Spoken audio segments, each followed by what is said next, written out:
colonias y muere el 17 de abril de 1790 en Filadelfia, Estados Unidos. Benjamin Franklin realizó sus estudios básicos en la South Grammar School. De joven desarrolló los oficios de marino, carpintero, tornero, albañil y aprendiz de imprenta. Franklin fue un apasionado de la imprenta. Escribió poesías entre los 12 y 14 años de edad. En sus dos poesías que escribió fue La tragedia del Faro y El canto de un marino. Después de los 15 años escribe los primeros artículos periodísticos de tono crítico a las autoridades. Con su seudónimo que utilizó fue el Entrometido Silencioso. Y el periódico fue el New England Hall, con reconocimiento de periódico independiente. En Inglaterra publicó disertación sobre la libertad y la necesidad sobre el placer y lo que es el dolor.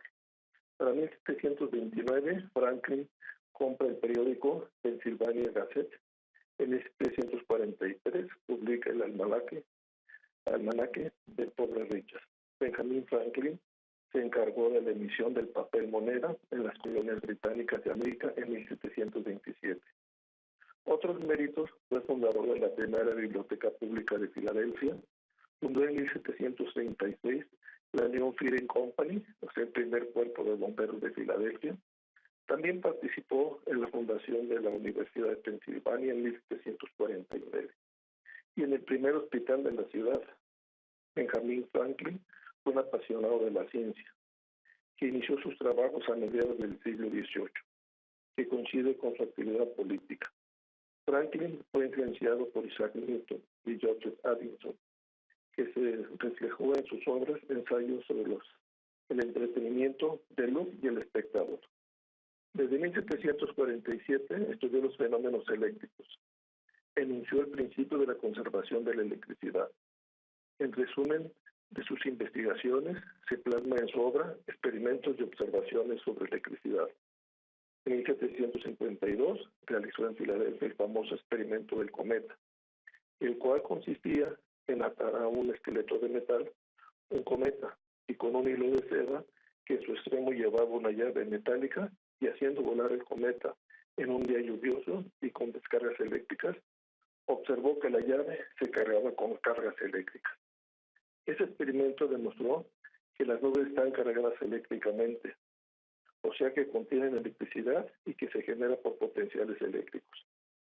Esos experimentos le sirvieron para construir el primer pararrayos de los Estados Unidos, ya que por su lado en Europa el checo Porfidaris trató de desarrollar un equipo capaz de extraer la energía de las nubes.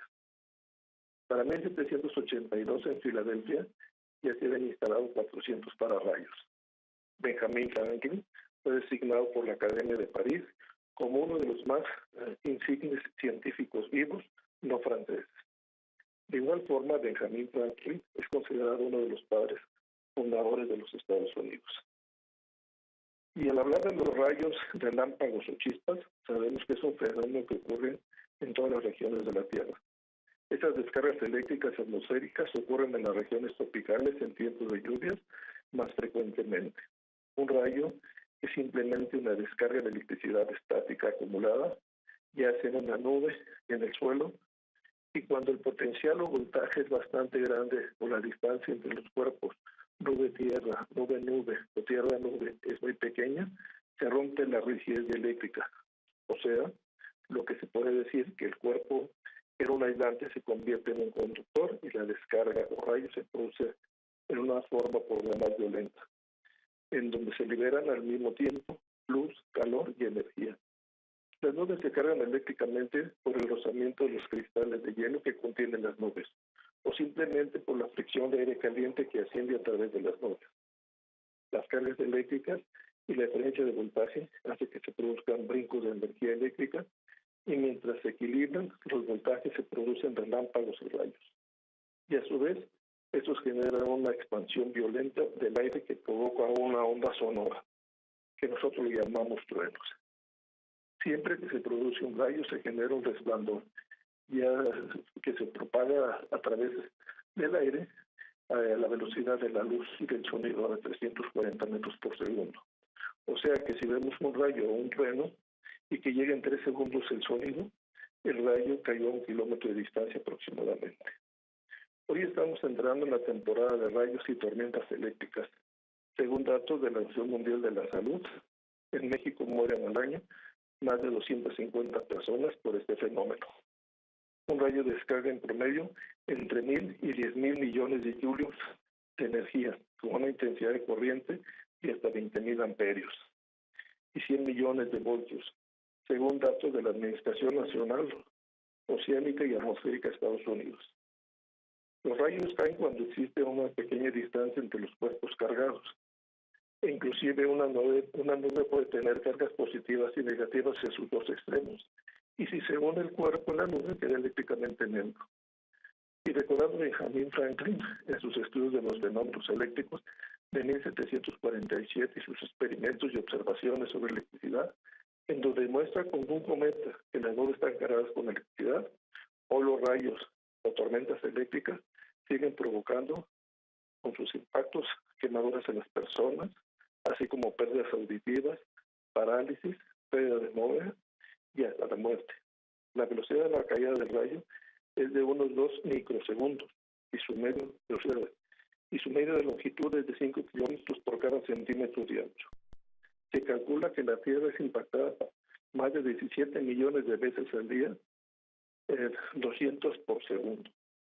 Según la Organización Mundial de la Salud, México es el primer lugar de muertes ocasionadas por rayos. Los niños y jóvenes son los más afectados. Con el incremento de ondas tropicales que se están desarrollando en esta temporada, las tormentas eléctricas están por empezar. Y debemos de recordar que tenemos que estar atentos y protegiéndonos. Y hasta aquí mi comentario de esta semana. Gracias. Doctor, pues sin duda una contradicción, ¿no? Con esto que nos señala acerca de los avances que ha habido y, bueno, pues cómo no se han podido tomar las precauciones o también, supongo, sería muy complicado una cobertura total en el planeta, ¿no? No, claro, o sea, el problema que existe es que pues siempre puede caer un rayo, ya sea en tiempo de secas, pero en tiempo se incrementa. Y al llegar nuestro tiempo de lluvia que está por iniciar, pues hay que ver realmente cuántos edificios o cuántas casas pues tienen pararrayos, ¿verdad? Porque hay, en las altas banderas tenemos apartarrayos que tienen esfera, pero los pararrayos son en punta, que es donde entra más fácil la carga eléctrica. Y otra de las situaciones, la gente del campo, que cuando hay lluvia, pues se resguardan abajo de un árbol, pero pues la altura del árbol pues, automáticamente hace más vulnerable que ahí pueda caer una descarga eléctrica. Entonces, pues hay una serie de elementos que sí debemos de considerar para protección de estas descargas eléctricas. Claro, o también algo que es muy común en las zonas urbanas, en los espacios de recreación o para practicar algún deporte, ¿no? Sí, porque son superficies, o sea, son elementos abiertos y cuando una persona pues está desarrollando una actividad, se está moviendo, con la pura fricción del viento, pues llega a tener una carga electrostática. Y al ver una diferencia de cargas eléctricas, pues puede recibir una descarga. Principalmente en las canchas deportivas, se ha observado pues, que se genera eso. Y lo más sencillo es que nuestro potencial eléctrico o nuestro voltaje que generamos a veces lo vemos cuando traemos zapatos aislantes, o sea, puede ser un zapato de hule, y a la hora de friccionarnos con otra persona o acercarnos, o con un cuerpo que está a tierra, pues vemos la pequeña descarga que genera. Entonces, sí, lo que es en áreas abiertas, en lo que viene siendo en el campo, los árboles, en las partes altas de la montaña, en la ciudad, pues estando en la casa, pues es una protección bastante buena. Así sí hay que revisar lo que vienen siendo los temas de pararrayos que deben existir por ley en muchas de las estructuras públicas y edificios. Claro, hay factores que nos conviertan en un atractivo más o que se conviertan en una especie de, pues, pararrayos, un ser humano. Sí, o sea, hay que, bueno, dentro de la electricidad, donde hay una menor área, es una menor resistencia para la entrada de corriente eléctrica.